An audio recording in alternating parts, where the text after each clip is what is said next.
నమస్తే ఫ్రెండ్స్. ఈరోజు కథ చూద్దామా? కథ పేరు మనిషి పిల్లి కథ. ఒకసారి ఒక పిల్లి చెట్టు పొదల్లో చిక్కుకొని బయటికి రాలేక అరుస్తోంది. మ్యావ్ మ్యావ్ అన్న అరుపు విని ఆ దారిని పోతున్న ఒక అతను దాన్ని చిక్కుల్లోంచి బయటికి తీద్దామని ప్రయత్నించాడు. కానీ పిల్లికి అది అర్థం కాక మనిషి తను ఏమన్నా చేస్తాడని భయం పుట్టి మనిషి దగ్గరికి రాగానే చేతి మీద బరికింది భయపడుతూ.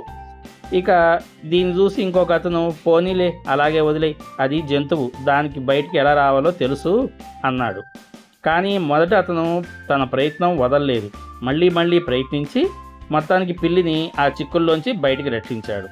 అవును, పిల్లి జంతువే, దాని నైజం దాని జోతికి వచ్చిన వాళ్ళని గీరటం, గాయం చేయటం. కానీ నేను మనిషిని, నా నైజం ఏంటి? జాలి, దయ, కరుణ చూపటం అన్నాడనమాట.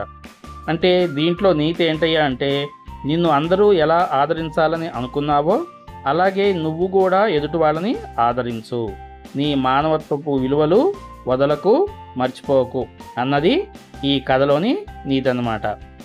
ఓకేనా ఫ్రెండ్స్? Thank you. నమస్తే.